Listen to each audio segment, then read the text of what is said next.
बीरू अल्लाह हाफिज कर दो, पप्पी भी कर दो। आज बीरू का मूड बहुत ख़राब है। अस्सलाम वालेकुम ख़वातीन हज़रात, मैं हूँ आपका मेज़बान सुमैर और आज के नए प्रोग्राम में हम आपको खुश आमदीद कहते हैं।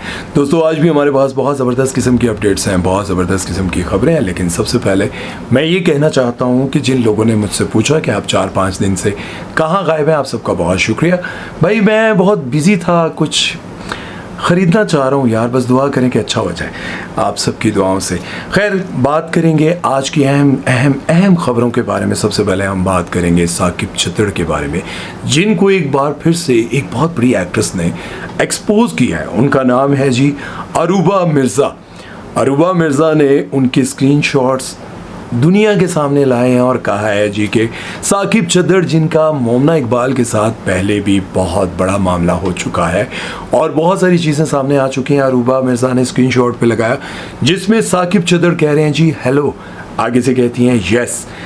ज़रा दोनों की बात आपके सामने रखेंगे, फैसला आप लोगों ने करना है। आगे से कहती हैं यस, वो लिखते हैं जी can we talk on snap. आप स्नैपचैट पे बात क्यों की जाए, क्योंकि वहाँ पर ना तो स्क्रीनशॉट्स ले सकते हैं, ना आप रिकॉर्ड कर सकते हैं, ना ही आपके पास कोई प्रूफ होता है। इसलिए जितने भी ये ज़रा तेज़ तराज किस्म के लोग होते हैं ना, वो चाहते हैं कि स्नैपचैट पे बात हो। खैर उसके बाद वो लिखती हैं वाई, वो कहते हैं समथिंग इम्पॉर्टेंट। भाई वो बहुत कोई ख़ास गल्लान। उन्होंने कहा लाइक, उन्होंने कहा I will tell you there, वहाँ बताऊँगा आपसे। खैर उसके बाद उन्होंने हेलो यस करती नहीं और उसके बाद उन्होंने उनको साकिब चद्दड़ को एक्सपोज कर दिया। साकिब चद्दड़ का जब उन्होंने स्क्रीनशॉट लेकर उनको एक्सपोज किया तो फिर क्या होता है जी कि साकिब चद्दड़ कहते हैं ये मेरा अकाउंट ही नहीं है, क्योंकि जो मेरा अकाउंट है उस पर ब्लू टिक लगा हुआ है, मैं मानता ही नहीं हूँ। लेकिन कहने वाले ये कहते हैं कि ये साकिब चद्दड़ है। अब हकीकत क्या है ये तो मैं नहीं जानता, लेकिन मोमना इकबाल के शोहर जो हैं निकाह हो चुका है, तो वो ये कहते हैं कि यार ये नौसरबाज बंदा जो कभी गुर्दे बेचता था, जो गुर्दे बेचकर करोड़पति हुआ, जो लोगों के साथ नौसरबाजियाँ करता है, फ्रॉड करता है, खैर उनको मौका मिल गया, उन्होंने इनको काफ़ी जो है इनके बारे में बहुत सारी बातें की। अच्छा इसके साथ साथ लोग जो हैं वो साकिब चद्दड़ की बात पर बिल्कुल यकीन नहीं कर रहे और ये कह रहे हैं कि भाई साकिब चद्दड़ ही हैं, उन्होंने ही अरूबा मिर्ज़ा को कांटेक्ट करने की कोशिश की है। आप लोगों ने ये जब कहा कि अरूबा मिर्ज़ा को ज़रूरत क्या पड़ी थी, जब उन्होंने नाम पढ़ लिया था कि साकिब चद्दड़ ने मैसेज किया है, तो इनको ज़रूरत क्या थी रिप्लाई करने की। फिर अरूबा मिर्ज़ा ये कहती हैं कि भाई ये सिर्फ मुझे ही मैसेजेस नहीं कर रहे थे, बल्कि इन्होंने तूबा अनवर को भी अप्रोच किया है। तूबा अनवर वो हैं जिन्होंने कभी आमिर लियाकत के साथ शादी की थी, ये वादे करके कि मैं आपको खुश रखूँगी, मैं आपका साथ दूंगी, लेकिन आप अपनी पहली बीवी को छोड़ दें। खैर तूबा अनवर अब तो बहुत बड़ी एक्ट्रेस हैं और ख़ूबसूरत भी हैं, और अरूबा मिर्ज़ा भी जो है वो भी माशाल्लाह से बहुत खूबसूरत है। मैं माशाल्लाह इंच कह रहे हैं जिन मैं भी उन्होंने मैसेज कर रहा है। खैर उन्होंने शायद इसीलिए साकिब चद्दड़ ने उनको अप्रोच किया क्योंकि बहुत खूबसूरत हैं और बहुत मशहूर भी हैं, लेकिन वो ये बात नहीं मान रहे। लेकिन इसके साथ साथ लोग ये एतराज़ कर रहे हैं कि भाई लोग मैसेजेस करते हैं और आपको अगर पता हो कि ये बंदा ऐसा है वैसा है, तो आपको रिप्लाई करने की ज़रूरत क्या है। बात है भी सोचने वाली है ना कि चलो तुहानू पता है कि साकिब चद्दड़ ने मोमना इकबाल नाल की किया, अगर तुहानू लगता है कि भाई मोमना इकबाल के साथ उन्होंने ये सब कुछ किया है और मोमना इकबाल ने भी उनके साथ ज़ाहिर है 5 साल गुजारे हैं और उन्होंने भी उनसे तंग आकर अपनी ज़िंदगी एक तरफ की है, मान लिया, तो फिर तुसी रिप्लाई क्यों कर रहे हो। मैनू तो तुसी कोई नहीं रिप्लाई कर दो, मैं भी अज तो बाद सारिਆਂ ਨੂੰ मैसेज करना, तुसी एक्सपोज नहीं करना, लेकिन मैं वेखा मैनू रिप्लाई कर दो। यार खुदा दा नाल मेरे नाम से कोई और कर दे तो मेरे पर इल्ज़ाम आ जाए, मैं नहीं करता किसी ने, मेरी बेगम बहुत सख्त है। अच्छा खैर आप लोगों का इस बारे में क्या ख्याल है, आप लोगों को लगता है कि साकिब चद्दड़ ने ऐसे मैसेजेस किए होंगे? आप लोग अगर उनके बारे में जानते हैं और इतनी खबरें आती रही आपने सुनी होंगी तो आप मुझे रिप्लाई ज़रूर कीजिएगा। और इस तरह से किसी को एक्सपोज करना और रिप्लाई भी करना, ये सारी बातें भी ठीक है। ये दोनों चीज़ें आप लोगों ने मुझे कमेंट सेक्शन में ज़रूर बतानी है। चलते हैं नेक्स्ट खबर की तरफ, वो बात करते हैं जन्नत मिर्ज़ा के बारे में, जिनका एक वीडियो बहुत ज़्यादा वायरल हो रहा है। अब मुझे समझ नहीं आ रही कि लोग इस वीडियो को इतना ज़्यादा वायरल क्यों कर रहे हैं। स्विमिंग पूल ही जो उन्होंने जम मारी है, डीप पानी च रह के वो दूसरे पासे कोने चो निकल आए, लोगों ने इस वीडियो को बस शेयर करना शुरू कर दिया। अच्छा ना वो स्विमिंग पूल के जो कपड़े होते हैं, मतलब स्विमिंग पूल में नहाने वाले, उन्होंने खैर अपने आप को पूरी तरह से कवर किया हुआ था, कवर्ड थी वो, लेकिन कुछ लोगों ने इस पर बड़ा इतराज़ किया कि ये भी बड़ी बेहयाई है। वो यार ये जे कपड़े होंगे न मैं ये समझता हूँ कि अगर उन्होंने अपने आप को कवर किया हुआ था तो ये भी बहुत बड़ी बात है। अगर वो कुछ ऐसा वैसा पहन कर स्विमिंग पूल में छलांग लगा कर स्विमिंग पर करके दूसरे कोने पर निकल जाती तो हमने क्या कर लेना था। बहुत सारी एक्ट्रेसेस पहनती हैं, बाहर जाती हैं, उनकी वो बिकिनी या क्या होता है, जो भी होता है, मैंने तो नहीं पता, बाहर उसमें उनके वो आते हैं सारे फ़ोटोशूट्स आते हैं, क्या फ़र्क पड़ जाता है। तो मैं ये समझता हूँ कि जन्नत मिर्ज़ा ने चलो यार ये तो ख्याल किया है ना कि उन्होंने कम से कम ऐसे कपड़े नहीं पहने। हालांकि पहन लेती तो क्या हो जाता, कितनी टिकटॉकर्स हैं, उनकी वीडियोस लीक हो रही हैं, बहुत कुछ सामने आ रहा है और लोग लिखते हैं कि फ़लाँ का भी टोटा आ गया, फ़लाँ का भी टोटा आ गया, और आया हुआ होता है, ये नहीं कि नहीं आया, झूठ नहीं होता। क्योंकि जिन लोगों का ये बिज़नेस है ना कि आपको व्हाट्सएप करें, इतने पैसे दें और टोटे लें, और वाकई उन लोगों के पास ये सब कुछ होता है क्योंकि उनके पास उनका तो ये बिज़नेस है। वीडियो कोई लीक हो, उनके पास आए और फिर वो पैसे लेके लोगों को व्हाट्सएप करें। खैर, अल्लाह ताला ऐसी बदनामी से और ऐसे रिस्क से जिसकी वजह से आपके मतलब आप बदनाम भी हों, और बस अल्लाह से बचाए। मैं ये समझता हूँ कि बड़ा बुरा वक्त होता है, गलतियाँ तो इंसानों से होती हैं।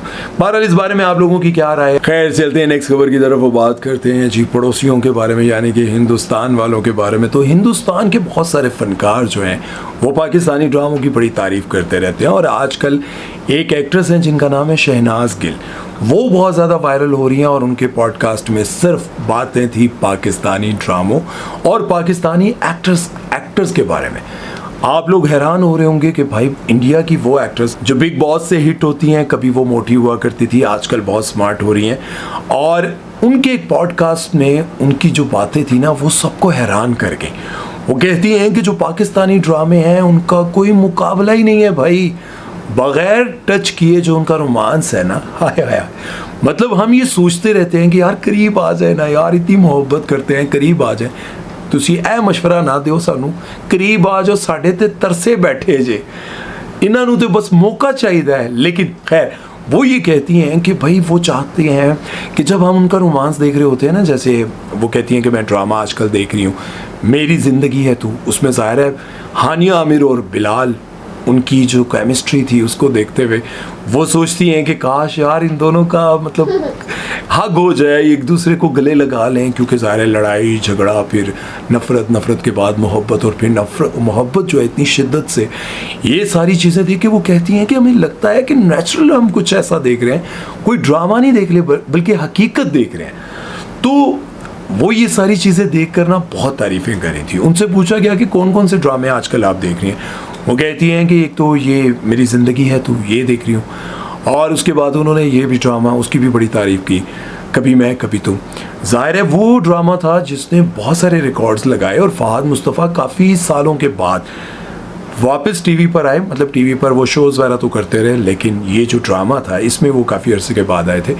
और एक और आपको बात बताऊं कि इस ड्रामे के हीरोज़ काफ़ी बार बदल चुके थे, बहुत सारे लोगों को उन्होंने कास्ट किया, कभी कोई किस वजह से मिस हो गया, कोई किस वजह से निकल गया, आखिरकार फ़हद मुस्तफ़ा ने क्या, मेरा कोई ड्रामा करता ही नहीं, मैं आप ही कर ला, तो फिर उन्होंने वो ड्रामा खुद किया था, और वो ड्रामा सुपर डुपर हिट गया था। देखें ये कितनी अच्छी बात है कि हमारी ये तारीफ़ की जाती है कि आप टच किए बगैर रोमांस दिखाते हैं, और वो रोमांस जो कि दुनिया सारी में ड्रामों में, मूवीज़ में सब कुछ दिखाया जाता है, गले लगाना, किस करना और ये वो। आप ये देखिए कि हमारे ड्रामों की तारीफ़ की जाती है। इसका मतलब ये है कि अगर वो हमारा ड्रामा अपनी फैमिली के किसी छोटी बच्ची के साथ बैठ के देख रहे हो तो उनको प्रॉब्लम नहीं होगा।